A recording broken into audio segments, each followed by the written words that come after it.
Hello guys, in today's video, I'll show you how you can fix this error when you're trying to open the Acrobat Reader in your Windows 10 or 11.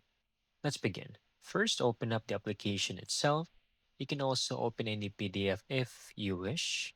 Just go over here on the top left portion, click on Menu, and then click on Help or just hover on Help and click on Check for Updates. So it will check for any updates for the Adobe Acrobat Pro. Usually this error is just for the outdated Acrobat Reader you might have on your Windows. So click on download and install. This might actually take a minute or two.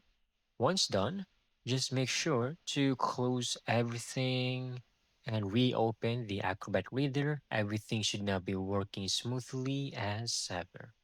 And that's it. That's how you can easily get this done. Thank you so much for watching. I hope you found this video very helpful.